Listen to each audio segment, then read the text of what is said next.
un hombre que siempre sigue muy de cerca todos los avatares, no solo de la economía, sino también de la política, para que nos dé sus puntos de vista sobre algunos aspectos centrales.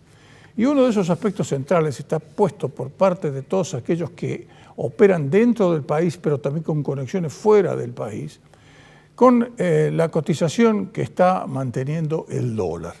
Y hay algunos economistas que piensan que una brecha así no puede mantenerse por mucho más tiempo y la comparan con lo que estaba ocurriendo allá por el año 2002, pero con algunas diferencias que enseguida vamos a estar conversando con Alfredo. ¿Cómo te va, Alfredo? ¿Qué tal? ¿Cómo estás, Gustavo? Bien, contame cuál es tu punto de vista en torno a este tema que parece central para varios sectores de la economía. Y sin lugar a dudas es un tema muy importante.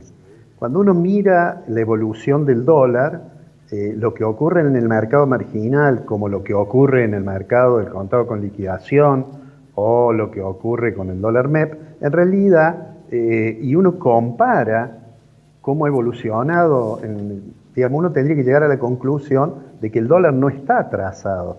El dólar oficial, ese dólar que hoy, digamos, está en el orden de los 77, 78 pesos, en realidad, si uno compara con el momento en que se unificó el mercado cambiario allá al comienzo de la gestión de Macri, uno diría, bueno, no hay ningún elemento cuantitativo que justifique, digamos, que exista esa brecha tan importante y tal como vos decís, tan peligrosa. Yo diría que eso es consecuencia básicamente de dos factores.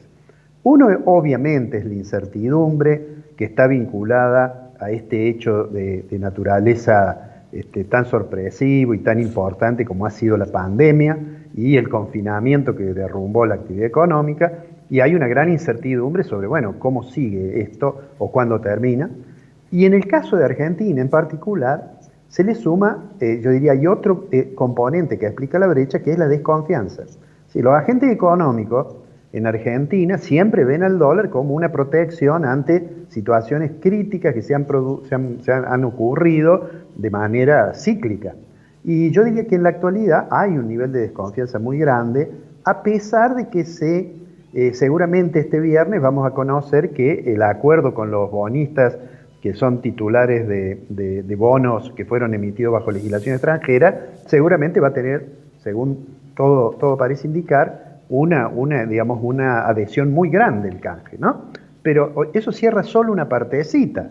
En septiembre veremos cómo sigue con los títulos de moneda bajo ley argentina. Y después el FMI.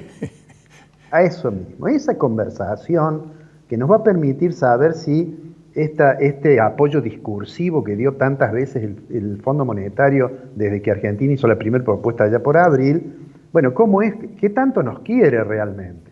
El fondo seguramente no va a diferir plazos, pero deberá abrirle la instancia a la Argentina de algún apoyo financiero, sea un stand-by nuevo, porque el préstamo, el programa anterior está caído, sea un programa de facilidades extendidas, bueno, lo que sea, pero va a tener que ir. Ahora, para eso el Fondo Monetario, con seguridad, digamos, el staff va a plantear, bueno, a ver, veamos este bendito tema de la sustentabilidad, cuál es el programa fiscal que tiene y monetario que tiene la Argentina.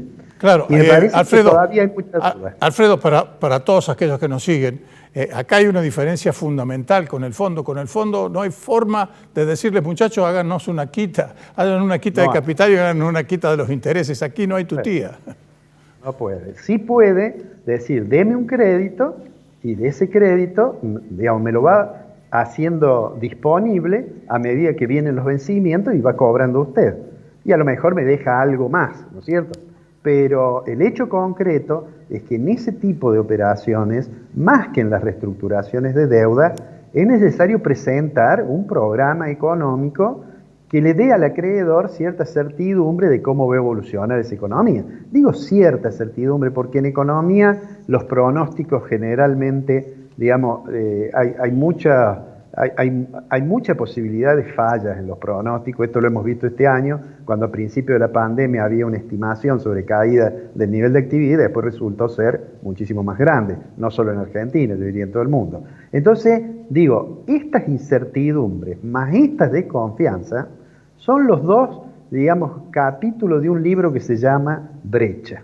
es la brecha que hay entre el dólar oficial y el otro dólar. Y claro, como bien decís vos, Gustavo, si uno puede tener una brecha, Argentina ha habido periodos que tenía una brecha grande, pero lo puede tener durante algún tiempo. Si a eso le sumamos, que es claro, porque nadie niega, que el central viene perdiendo reservas a pesar de las restricciones a compra de moneda doméstica, con moneda doméstica, a pesar de la restricción a las importaciones, a pesar de que no tenemos el turismo con saldo negativo que teníamos porque no se puede viajar, a pesar de todo eso, el central pierde reservas. Y entonces aumentan las expectativas, digamos, de que no se pueda sostener una brecha tan grande. Y allí, bueno, a mí me parece que después que se aclare el panorama con los bonistas, tanto los que tienen ley extranjera como los de ley nacional, después que las conversaciones en el fondo parezcan encaminadas, el gobierno va a tener que pensar seriamente cuál es la política cambiaria. Ahora, Alfredo, te hago una pregunta que va directamente en este caso hacia lo político. Es decir, ¿con qué cara va a salir el kirchnerismo a negociar con el Fondo Monetario Internacional cuando le ha dado al fondo para que tenga desde el punto de vista de la dominación, que son los chupasangres, le han echado la culpa de todo lo que pasa en el país, se lo han echado al Fondo Monetario? Es decir, ¿con qué cara ante sus propios, es decir, ante su propia tropa, va a justificar tener que negociar con aquellos que son nuestros explotadores? Es un tema que no es menor, ¿eh? Sí, yo diría que la gente del fondo está acostumbrada, digamos, a que los critiquen mucho cuando están las cámaras prendidas.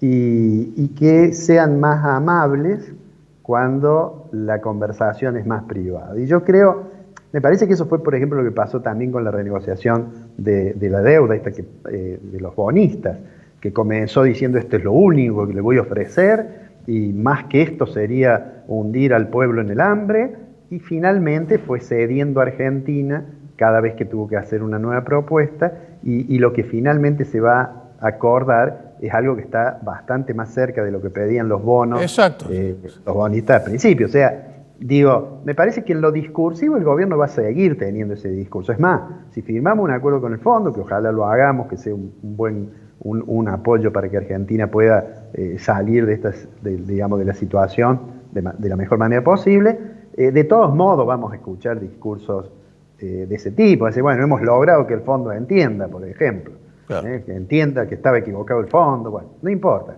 Lo importante es que las medidas que se adopten permitan. Argentina ya habíamos entrado a la pandemia y a la restricción esta de la cuarentena con un nivel de actividad caído, con problemas fiscales, con una situación externa muy, muy delicada, y vamos a salir con esos mismos desequilibrios, pero profundizados. La situación fiscal obviamente va a ser muy delicada. Yo creo que estamos caminando hacia un déficit del producto, como porcentaje del producto, del orden del 8 o 9%. 8 o 9%, decís vos, sí. Sí. Estás coincidiendo con varias de las consultoras de Buenos Aires, con Orlando Ferreres, por ejemplo, que está hablando que por lo menos un 7,5% de déficit. Sí, y vamos a tener que está explicado por el aumento del gasto público como consecuencia de los gastos que se tienen que incurrir durante el periodo del confinamiento, y está explicado también por la caída del producto, porque claro, vamos a tener una caída del producto que va a estar en 2 dígitos. Y eso, sin lugar a dudas, es un tema. Vamos a tener más pobreza, en fin, una situación sumamente complicada que exige, me parece a mí, mucha prudencia monetaria, mucha inteligencia fiscal, y además mucha sensibilidad, porque hay muchas personas que la están pasando realmente muy mal. Eso a pesar de que el gobierno se está acercando ya a los 300.000 millones de pesos en toda la ayuda social, ¿no? Porque se han aprobado nuevas partidas, estamos ya al borde de los 300.000 millones de pesos.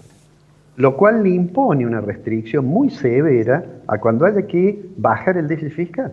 Entonces, ¿cómo se va a bajar el déficit fiscal? Si la economía crece, como porcentaje del producto bajará un poco, habrá que racionalizar más el gasto, y yo no creo que el gobierno vaya a tener la posibilidad de algo muy necesario, que sería hacer una reforma tributaria que permitiera estimular la actividad económica. Personalmente creo que no vamos a llegar a eso, pero esperemos que tenga un programa económico que al menos aliente algunas actividades. En particular, necesitamos obviamente exportar más, porque si no de esta situación no vamos a salir, ¿no? Claro, pero lo que pasa es que para exportar muchas veces hay que importar y resulta que las importaciones están virtualmente cortadas porque, entre otras cosas, hay quienes dicen, y esta es mi última pregunta, hay quienes afirman que si tuviera el Banco Central efectivamente que disponer de dólar líquido no le alcanzarían las reservas. ¿Es así?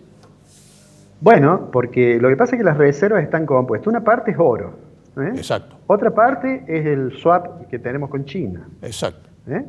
Otra parte son dólares, que es la parte del encaje correspondiente a los depósitos en dólares que pertenecen a las personas y tienen el sistema financiero. Entonces, cuando uno dice, bueno, pero si yo tengo que gastar, está bien, esas son reservas y, digamos, no estoy cuestionando que se cuenten como reservas.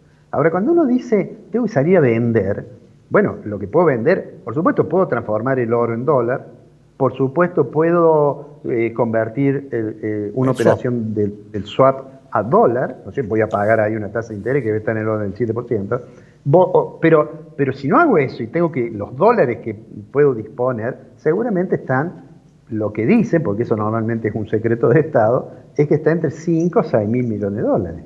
Es nada. Pensemos que de esos 200 dólares que se compran el primer día hábil de cada mes, porque ese es el día que todo el mundo compra por Combanking, ¿no es cierto? Podemos llegar a perder 800, 900 millones de dólares, puede llegar a perder el banco, digo, en un mes. Y pensemos esto, Gustavo, en un semestre que es el semestre que Argentina más exporta, porque se liquidan nuestras exportaciones, en particular del complejo sojero. En este periodo que tuvimos saldo de balance comercial muy favorable porque las importaciones se caen porque la actividad económica se había caído, el Banco Central no recuperó reservas. Y de hecho, en la última semana vemos que está perdiendo. Es bien delicado. Esperemos que el gobierno, además de hacer los discursos que sienta deseos de hacer, acierte con las medidas de política económica.